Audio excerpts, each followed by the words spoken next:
बस अफ़सोस सिर्फ़ एक बात का ये होता है कि हम लोग रामपुर में रहने के बावजूद इस चीज़ से महरूम हैं कि हम यहाँ की खूबसूरती को और यहाँ की कलेक्शन ऑफ इन्फॉर्मेशन, ये हम लोगों की बहुत बड़ी बदनसीबी है। लाइब्रेरी के अंदर कभी आकर नहीं झाँकते। इतनी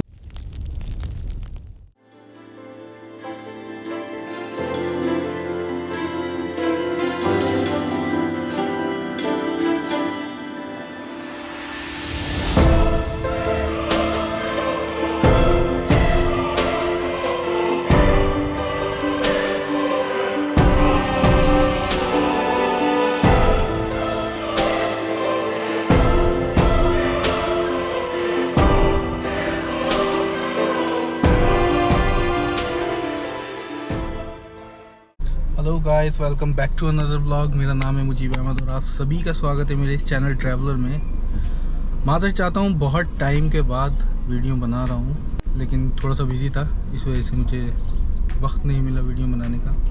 तो आज हूँ मैं अपने शहर रामपुर में और अभी मैं जा रहा हूँ रज़ा लाइब्रेरी। वहाँ एक व्लॉग बनाने का सोचा है मैंने, वहाँ की चीज़ों के बारे में लोगों को बताने का। तो अभी मैं वहीं जा रहा हूँ और अब मैंने एक सुना है न्यूज़ में कि और कुछ फॉरम्स में भी पढ़ा कि अब वहाँ पर प्रोफेशनल कैमरास और ये शूटिंग कैमरास अलाउड नहीं है, सिर्फ मोबाइल कैमरा ही लेकर अंदर जा सकते हैं। तो वहाँ जाकर देखते हैं, अगर ये कैमरा हमारा अलाउ नहीं हुआ तो कोशिश करेंगे मोबाइल से शूट करने की, और अगर हो गया तो बल्ले बल्ले। अंदर चल के कैसे वहाँ के रूल्स एंड रेगुलेशंस हैं। ये है इसका मेन गेट। आप लोगों को शायद इसका नाम पता हो, अगर पता है तो बताएं। वैसे मैं आपको बता देता हूँ, इसका नाम है WC राइट गेट। अब इसका नाम WC राइट गेट क्यों है, यह आप लोग कमेंट में बताओ, क्यों इस गेट का नाम WC राइट गेट।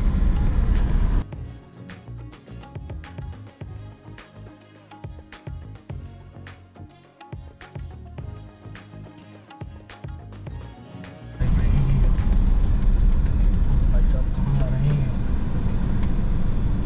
चलिए तो अंदर चलते हैं, गाड़ी यहाँ लगाते हैं और वेट करते हैं। ज़रा गड्डी में पार्क कर दें। आ चुके हैं रज़ा लाइब्रेरी के अंदर। ये है कुछ यहाँ का ऐसा व्यू। वैसा ये हमारे उवैस भाई हैं। ये है रज़ा लाइब्रेरी का। चलिए मैं आपको दिखाता हूँ इस लाइब्रेरी के व्यू और कैसी यहाँ का स्ट्रक्चर है, कैसे यहाँ के मॉन्यूमेंट्स हैं, ये मैं आपको दिखाता हूँ इस वीडियो से। तो चलिए चलते हैं पीछे की साइड और कैप्चर करते हैं इस पूरे एरिया को।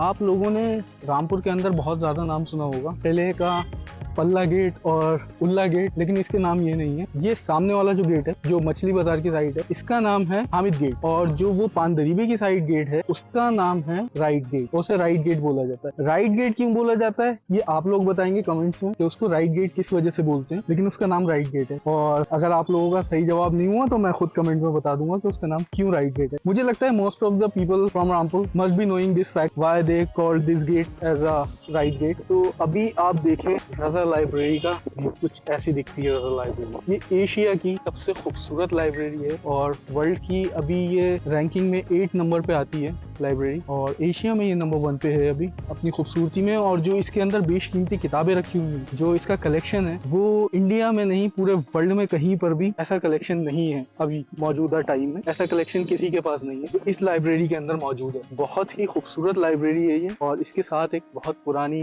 हिस्ट्री जुड़ी हुई है नवाबों के खानदान से, क्योंकि रामपुर नवाबों ने ही इसको बनाकर तैयार किया था। पहले ये जानी जाती थी हामिद मंजिल के नाम से, लेकिन बाद में इसका नाम रज़ा लाइब्रेरी कर दिया गया। तो दिखाते हैं, आपको अंदर लेकर चलते हैं और हिस्टोरिकल चीज़ें आपको दिखाते हैं अंदर। चलिए मिलते हैं अंदर चल के। ये है लाइब्रेरी का मेन एंट्रेंस, यहाँ से मैं कर रहा हूँ एंटर। और ये बहुत खूबसूरत यहाँ पर एक झूमर लगा हुआ। ये है यहाँ बैठकर पढ़ने का एरिया, यहाँ लोग बैठकर किताबें पढ़ते हैं। चलिए अंदर चलते हैं, अंदर का व्यू देखते हैं।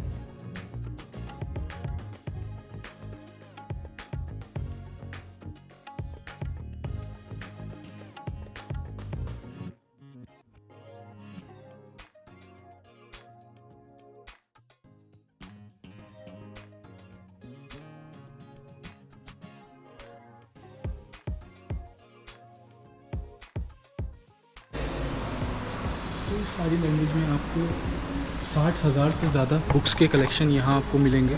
अभी मौजूदा में यहाँ पे 60,000 से ज़्यादा बुक्स मौजूद हैं।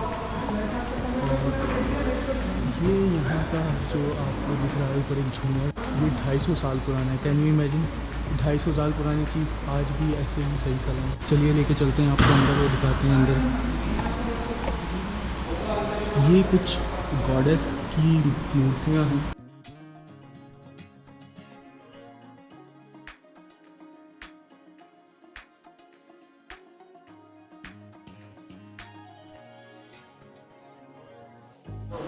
ये देखें आप, हिस्ट्री ऑफ रामपुर। ये बेनज़ीर गेट है, एक बेनज़ीर बाग है रामपुर में, ये उसका गेट है। ये बरेली गेट कभी हुआ करता था, अब नहीं है मौजूदा हालात में। खुसरो बाग गेट, ये भी कभी हुआ करता था, ये भी अब नहीं है। ख़ास बाग का गेट ये आज भी मौजूद है, ये अभी है। और यहाँ कुछ बुक्स रखी हुई हैं। अब मैं आपको दिखाने जा रहा हूँ रामपुर के नवाब। तो यहाँ है नवाब अली ख़ान बहादुर, ये इनका फोटो है। उसके बाद आते हैं नवाब हामिद अली ख़ान, जिनके नाम पे ये बिल्डिंग पहले थी, पहले ये स्ट्रक्चर इन्हीं के नाम पर था। उसके बाद आते हैं नवाब मुश्ताक़ अली ख़ान साहब बहादुर, फिर सर कल्ब अली ख़ान, और उसके बाद आते हैं नवाब यूसुफ़ अली ख़ान। ये नवाब गेट है, ये अभी फ़िलहाल तकरीबन 10 साल पहले इसको डिमोलिश कर दिया गया था। ये ईदगाह गेट है, इसके साथ भी सेम सीन हुआ है, इसको भी यही किया गया। डूंगरपुर गेट आ चुके हैं। और ये दिल्ली गेट, ये दिल्ली गेट किधर की साइड में था मुझे नहीं पता। अगर आप लोग को पता है तो आप कमेंट करके बताएं कि ये दिल्ली गेट रामपुर में कहाँ था। मज़ार शरीफ मुर्शिद मियाँ, हज़रत मुर्शिद मियाँ का मज़ार शरीफ है ये। और ये मज़ार शरीफ है हज़रत हाफिज़ शाह जमालुल्लाह साहब रहमतुल्लाह अलैह का, ये मज़ार है। ये शायद उधर की साइड में है, डिग्री कॉलेज की साइड में। और ये बगदादी साहब का मज़ार है, ये सिटी के अंदर ही है, हामिद स्कूल के पीछे की साइड में। और ये है मज़ार शरीफ हज़रत शाह दरगाही। शाह दरगाही साहब का जो मज़ार है, ये पुरानी गंज से जब हम अंदर की साइड जाते हैं उधर अंदर पड़ता हुआ ये वहाँ मौजूद है। तो ये कुछ रामपुर की हिस्टोरिकल चीज़ें हैं जो आज भी मौजूद हैं। इसमें से कुछ जैसे ये मकबरा नवाब फैज़ुल्लाह खान साहब का, और उसके बाद ये आ जाता है मकबरा नवाब अली मोहम्मद ख़ान, और उसके बाद दरबार हॉल आ जाता है जिसमें अभी हम खड़े हुए हैं। सीटिंग अरेंजमेंट दरबार हॉल, वो उसका एक डिज़ाइन कह सकते हैं, एक नक्शा बना हुआ है। The emblem high court of Rampur street, ये हाई कोर्ट की मोहर है रामपुर के, जो रामपुर में हाई कोर्ट हुआ करता था उसकी मोहर। हुआ जो कैलीग्राफी हुई है कुरान की हज़रत अली के हाथ, वो यहाँ रमज़ान के मौके पर दिखाते हैं। और अभी उसको उन्होंने लाइब्रेरी रूम में रख दिया है, लेकिन रमज़ान के अंदर वो उसको निकालेंगे और यहाँ डिस्प्ले में रखेंगे। ये डिज़ाइनिंग इस दौर में मशीन से बनती है, और उस वक्त की आप इमेजिन करें, उस वक्त के लोगों ने हाथों से बनाए हैं। ये जो आप मेरे सामने ये गेट देख रहे हैं, इसके अंदर एक ग्लास लगा हुआ है, और इस ग्लास पे उस ज़माने के अंदर आप देखें ईचिंग हुई थी, जो डिज़ाइन जिसे बोलते हैं। तो आज के दौर में ये चीज़ें मशीनों से हो रही हैं, उस दौर में इस चीज़ को किस तरीके से हाथ से बनाया है। ऐसे ही इस साइड में गेट आप देखें किस तरीके से इसमें डिज़ाइन बनाया गया है। अभी यहाँ लाइट की थोड़ी प्रॉब्लम है, अगर लाइट अच्छे से होती तो मैं आपको बहुत बढ़िया करके इसको दिखा पाता। ये देखें सेंटर इसका बहुत ज़बरदस्त तरीके से बनाया हुआ है। डॉक्टर अबू साद इस्लाई साहब, जो कि इस लाइब्रेरी के इंफॉर्मेशन ऑफिसर हैं। अस्सलाम वालेकुम सर, आपसे मुखातिब होना चाहता हूँ, कुछ हमें बताएं इस लाइब्रेरी के बारे में, रामपुर की हिस्ट्री के बारे में।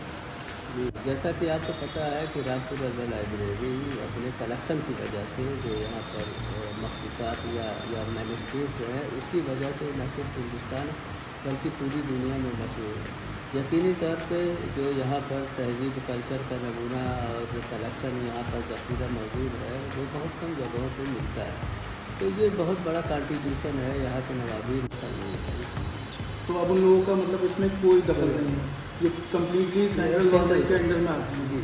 चलिए, अच्छा, उसके अलावा मैंने ये सुना है कि यहाँ पे 60,000 से ज़्यादा बुक्स का कलेक्शन है। ये जी जी जी जी ये 60,000 जो है 30 किताबों का है, उसमें से तकरीबन 10-20 हज़ार ऐसी किताबें जो 100 साल पुरानी है, और 30 किताबों का उर्दू, अरबी, फारसी वगैरह का पहला एडिशन यहाँ बहुत ज़्यादा है। तो बहुत से लोग खाली एडिशन को देखने के लिए यहाँ पर आते हैं। और 17,000 यहाँ पर मैन्युस्क्रिप्ट यानी पांडुलिपियाँ, मखलूक़ात वगैरह जिसका लीजिए वो है। तो फिर मैंने आपको कुछ थोड़ी बड़ी चीज़ें बताई। मुझे उन चीज़ों को आप दिखा सकते हैं? जी मैं बता, बिल्कुल, आप मुझे वो चीज़ें दिखाएँ। कुछ चीज़ें मैं आपको। ये जो कुरान मौजूद है अभी हमारे सामने, ये हज़रत ये हज़रत अली रज़ियल्लाहु अन्हु के हाथ का लिखा हुआ कुरान मजीद है। यहाँ पे लिखा हुआ बख़त इमाम हुमाम अमीरुल मोमिनीन अली अल मुर्तज़ा।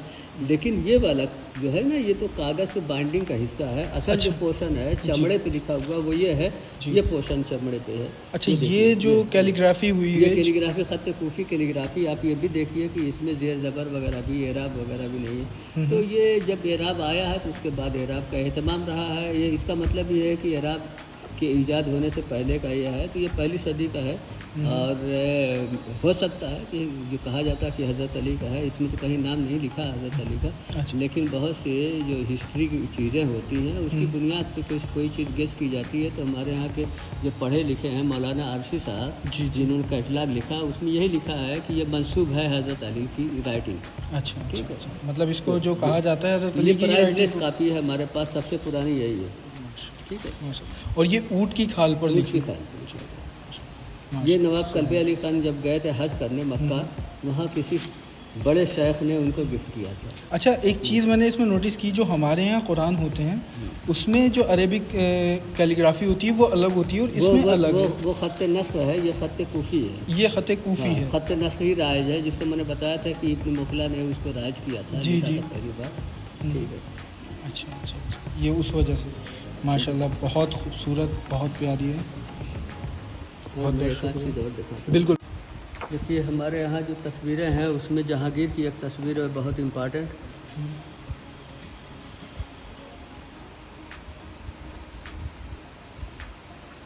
ये देखिए, आप देखिए, ये जहांगीर की तस्वीर है। अच्छा, ये जहांगीर बैठा हुआ है। अच्छा। दरबार में। और ये इसमें आप देखेंगे कि इसकी शक्ल जो है वो राजपूत से मिलती है, क्योंकि माँ इसकी जाहिर बात है कि राजपूत थी। वो पहाड़ी तस्वीर दिखाई देती है। अकबर, मान लीजिए कि अकबर आता है 1555 से लेकर 1606 तक कुछ रहा है। ठीक है। ये उसके बाद रहे हैं 1605-6 से लेके 1617 तक ये रहे हैं। ठीक है। ठीक। और 1600 से लेके फिर शाहजहां 37 तक ये रहे हैं। अच्छा। उसके बाद शाहजहां का पीरियड आता है 1650 के आसपास। जी। ठीक है। 1650 से लेके 1707 तक औरंगजेब का पीरियड आता है। तो ये तो आप हिस्ट्री में सब पता चलेगा। ठीक। ये कौन सी बुक है? ये दीवार हाफिज है, जो अकबर ने, जी, अकबर ने खुद तैयार करवाया था। और इसमें अपने ज़माने के यानी अपने दरबार के जो पेंटर थे, के बनाने वाले, तस्वीर बनाने से उनसे तस्वीर बनाई थी। यहाँ पर देखेंगे कि अकबर की तस्वीर, और इसको और ज़्यादा आप ये बादशाह अकबर बादशाह बैठा हुआ, जूम करके दिखाइए कि इसकी जो तस्वीर है उससे आप देख सकते हैं कि पहाड़ी तस्वीर इसकी दिखाई दे रही है। जी। ठीक है। ये सबसे ज़्यादा यूनिक तस्वीर है अकबर की। अच्छा। पूरी दुनिया में इससे ज़्यादा इम्पोर्टेंट कोई तस्वीर नहीं है। बहुत अच्छी। जी, ये देखिए, ये फारसी में रामायण लिखा हुआ है, यहाँ पर आप देखेंगे। अच्छा। तो ये सुमेर चंद जो है कायस नॉन मुस्लिम है, उसने ट्रांसलेट किया है इस रामायण को औरंगज़ेब के पीरियड में, बल्कि फ़र्रुख सैयद के ज़माने में ये ट्रांसलेट हुई है। ये रामायण, वैसे तो रामायण अकबर के ज़माने में सबसे पहले ट्रांसलेट हुई थी, उसके बाद बहुत से लोगों ने किया, लेकिन ये समझिए कि औरंगज़ेब या फ़र्रुख सैयद के ज़माने में। इसकी ख़ास बात यह है कि ये बिस्मिल्लाहिर्रहमानिर्रहीम से इसको स्टार्ट होता है, जबकि रामायण है। यहाँ देखिए रामायण लिखा है। जी। रामायण लिखा हुआ है, रामायण वाल्मीकि। तो इसका डेकोरेशन आप देखिए कि कश्मीरी पेपर पे लिखा हुआ है, बेहतरीन कैलीग्राफी में इसमें लिखा हुआ है। इसका डेकोरेशन वगैरह भी बहुत इंपॉर्टेंट है। इसमें 4 कांड है। आपको मैं लंका कांड की तस्वीर दिखाता हूँ। बिल्कुल। मतलब यह है कि जो रावण है, उस रावण की तस्वीर अगर आप देखेंगे तो आपको ताज्जुब होगा कि रावण की ये जो तस्वीर है इसमें, तो मतलब ये जो है ये संस्कृत से ट्रांसलेट की गई है पर्शियन में। जी। रावण की तस्वीर में आप देखेंगे कि रावण की तस्वीर, उसमें एक गधे का सर भी दिखाई दे रहा है। जी बिल्कुल, यहाँ ऊपर देख सकते हैं। तो इसकी ये क्या हिस्ट्री है इसकी के? देखिए इसमें, क्योंकि हमने तो सिर्फ 10 सरों के बारे में सुना है। हाँ। मतलब इसमें मेरा ख्याल है कि जिसने तस्वीर बनाई है या उस ज़माने कंसेप्शन यही रहा होगा कि भाई ये विद्वान तो था, विद्वान इतना बड़ा था कि 10 साल से सोचता था, पढ़ा लिखा था, लेकिन उसने जो बेवकूफ़ी का काम किया वो बेवकूफ़ी गधा को एक बेवकूफ़ जानवर माना जाता है, इसलिए गधे का सर डाल के ये बताने की कोशिश की है कि इसने बेवकूफ़ी की का थी। काम किया। वरना तो इसको लंकापति सबसे बड़ा ज्ञानी कहा जाता था। इसमें 4 मुग़ल बादशाहों का इसमें इशारा मिलता है कि ये किताब 4 मुग़ल बादशाहों के पास रही। इसमें लिखा हुआ अल्लाह अकबर, यानी उसका जब अकबर के पास कोई चीज़ जाती थी तो अकबर अल्लाह अकबर लिख दिया जाता था वहाँ पर। अच्छा। तो ये अकबर के पास किताब गई, फिर ये जहांगीर के पास किताब गई तो यहाँ जहांगीर ने अपनी राइटिंग में लिख दिया। ठीक है। फिर ये किताब शाहजहां के पास गई तो शाहजहां ने अपनी राइटिंग में यहाँ पर लिख दिया। फिर उसके बाद यहाँ देखिए आलमगीर औरंगज़ेब की मोहर लगी हुई है।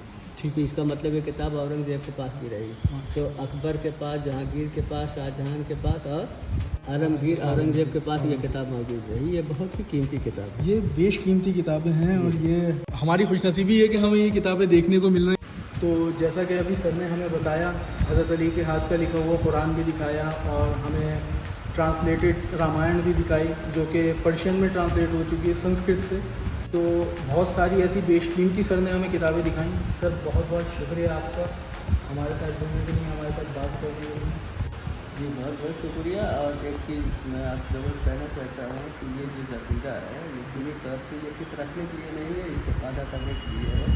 जो स्कॉलर यहाँ पर आएंगे उनके लिए सारी फैसिलिटियाँ मौजूद है और लोगों को अपनी तहजीब कल्चर से मोहब्बत होनी चाहिए। और इसकी जो है हमारे लिए फ़ख्र की बात है कि हम मिडिवल इंडियन हिस्ट्री और इस्लामिक आर्ट कल्चर का यहाँ पर भी अक़ीदा है, इसको महफूज रखते हुए हैं। मैं यकीनी तौर पर जो इसके जो सरबराह जो हैं जिन्होंने इसको महफूज रखा है उन सब का शुक्रिया अदा करता चाहूँगा।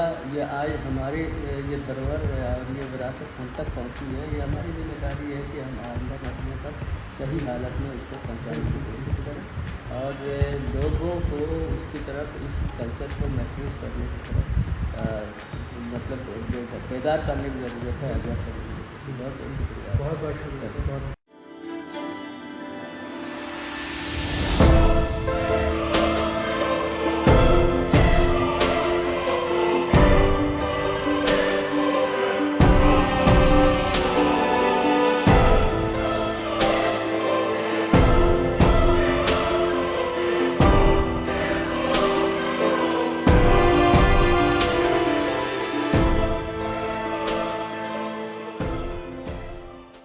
अब हम चलते हैं लाइब्रेरी से बाहर, एंड करते हैं इस ब्लॉग को और मिलते हैं आपसे किसी नए ब्लॉग में। अभी हमने आपको यहाँ पे जो भी टोटल कलेक्शन ऑफ बुक वो सब हमने आपको दिखा दिया है काफी अच्छे से, और उम्मीद करता हूँ कि आप लोगों को ये सब कुछ पसंद आएगा। पसंद आए तो इसको लाइक करें, शेयर करें और सब्सक्राइब करें मेरे चैनल को। बहुत बहुत शुक्रिया आपका इस वीडियो को देखने के लिए। बस अफसोस सिर्फ एक बात का ये होता है कि हम लोग रामपुर में रहने के बावजूद इस चीज से महरूम हैं कि हम यहाँ की खूबसूरती को और यहाँ की कलेक्शन ऑफ इन्फॉर्मेशन को एक्सप्लोर नहीं कर पाते हैं। ये हम लोगों की बहुत बड़ी बदनसीबी है कि हम इसके अंदर, लाइब्रेरी के अंदर कभी आकर नहीं झाँकते। इतनी इन्फॉर्मेशन है यहाँ, मैंने खुद विजिट नहीं किया है इतना ज्यादा, सिर्फ 1-2 बार आया हूँ एज अ विजिटर खूबसूरती को देखने, लेकिन कभी मैंने यहाँ की इन्फॉर्मेशन को एक्सप्लोर नहीं किया। और आज मैंने जब ये इन्फॉर्मेशन को एक्सप्लोर किया तो मुझे एहसास हुआ कि सही बात है, हमारे रामपुर के अंदर बहुत कुछ है लेकिन हम लोग उसको एक्सप्लोर नहीं करते। आप लोगों से यही गुजारिश है मेरी, यहाँ आए, विजिट करें, विजिट करने के बाद यहाँ की बुक पढ़ें, यहाँ से इन्फॉर्मेशन लें। और जो लोग रिसर्च कर रहे हैं, जो लोग पढ़ रहे हैं इस बारे में, PhD कर रहे हैं, उन लोगों को चाहिए कि वो रज़ा लाइब्रेरी के अंदर आएं और यहाँ बैठकर पढ़ें और अपनी रिसर्च को मजबूत बनाएं। यहाँ से आपको बहुत कुछ सीखने को मिलेगा। मिलते हैं फिर किसी अगले व्लॉग में, तब तक के लिए खुदा हाफिज,